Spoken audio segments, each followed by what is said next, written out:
अब आपके दिमाग में एक सवाल आ रहा होगा कि संत रामपाल जी महाराज तो जेल में हैं, तो वो ये सब कुछ कैसे कर सकते हैं? अगर वो इतने सक्षम हैं तो खुद जेल से बाहर क्यों नहीं आ जाते? अब इस बात पर आपको कुछ दिखाते हैं। कबीर परमेश्वर सारी सृष्टि के रचनहार होने के बाद भी जुलाहे की लीला कर रहे थे, झोपड़ी में रह रहे थे। कोई नहीं मान रहा था कि ये भगवान हो सकते हैं, लेकिन क्या हमारे मानने या न मानने से कबीर जी की महिमा में फर्क पड़ गया? हमारी बुद्धि कमजोर थी जो नहीं मान पाए। समर्थ कबीर ने दिखावा करने की कोई जरूरत नहीं समझी। 120 वर्ष तक झोपड़ी में रहे, जुलाहे का काम करते रहे, निर्धन होने की लीला करते रहे, शूद्र जाति में रहे, जबकि उस समय छुआछात बहुत थी। इस कारण लोगों की बुद्धि काम नहीं कर रही थी कि ये भगवान हो सकता है।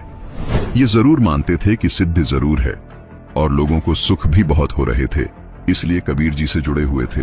कबीर साहब जी ने एक छोटी सी परीक्षा ली और सब छोड़कर भाग गए। गुरु विमुख हो गए, गुरुद्रोही नहीं हुए थे। कबीर साहिब जी ने 120 वर्ष तक लीला की और अंत में मगहर से सह शरीर सतलोक चले थे, और ऊपर से आकाशवाणी कि देखो उठाकर चद्दर, क्या है इसके अंदर? शरीर की जगह सुगंधित फूल मिले, और ऊपर देखा तो परमात्मा सह शरीर ऊपर जा रहे थे। कबीर जी उस दिन भी भगवान थे, आज भी भगवान हैं, आगे भी भगवान रहेंगे। उस समय कबीर परमात्मा के बारे में लोग कहा करते थे कि कबीर साहब तो अनपढ़ थे, शूद्र थे, न वेद शास्त्रों का ज्ञान है और जुलाहा है, नीच जाति का है।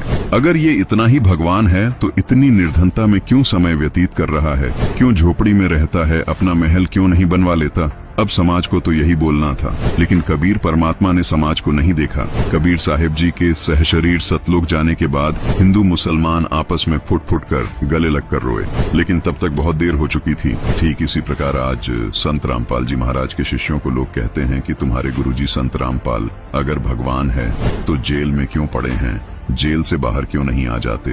आपकी जानकारी के लिए बता दें कि संत रामपाल जी महाराज पहले 21 महीने जेल में रहे, अब उनको हिसार जेल में 9 साल हो गए। फिर भी संत जी के जीवन में इन सब बातों से कोई फर्क नहीं पड़ा। उन्होंने इतना समय जेल में बिताने के बाद भी बाहर लोगों को अद्वितीय लाभ दिए हैं, लोगों के लाइलाज रोग जड़ से खत्म किए हैं। जैसा कि आपने उनके भक्तों के अनुभव सुने, संत रामपाल जी महाराज ने अपने अद्भुत ज्ञान के जरिए बाहर यानी बड़ी जेल में तहलका मचा दिया है। संत रामपाल जी महाराज जेल में कुछ लीला करने गए हैं जो आम जीव की समझ के बाहर है। संत समाज को देखकर अपने उद्देश्य को नहीं बदलते, वो अपनी लीला को निरंतर करते हुए जीव कल्याण में लगे रहते हैं। जिस प्रकार कबीर परमेश्वर झोपड़ी में रहे और लाखों लोगों के कष्ट दूर किए, ठीक इसी प्रकार संत रामपाल जी छोटी जेल में लीला करते हुए बड़ी जेल में रह रहे लोगों को अद्भुत लाभ दे रहे हैं। वैसे भी अभी तो खेल जारी है, हार जीत का निर्णय होना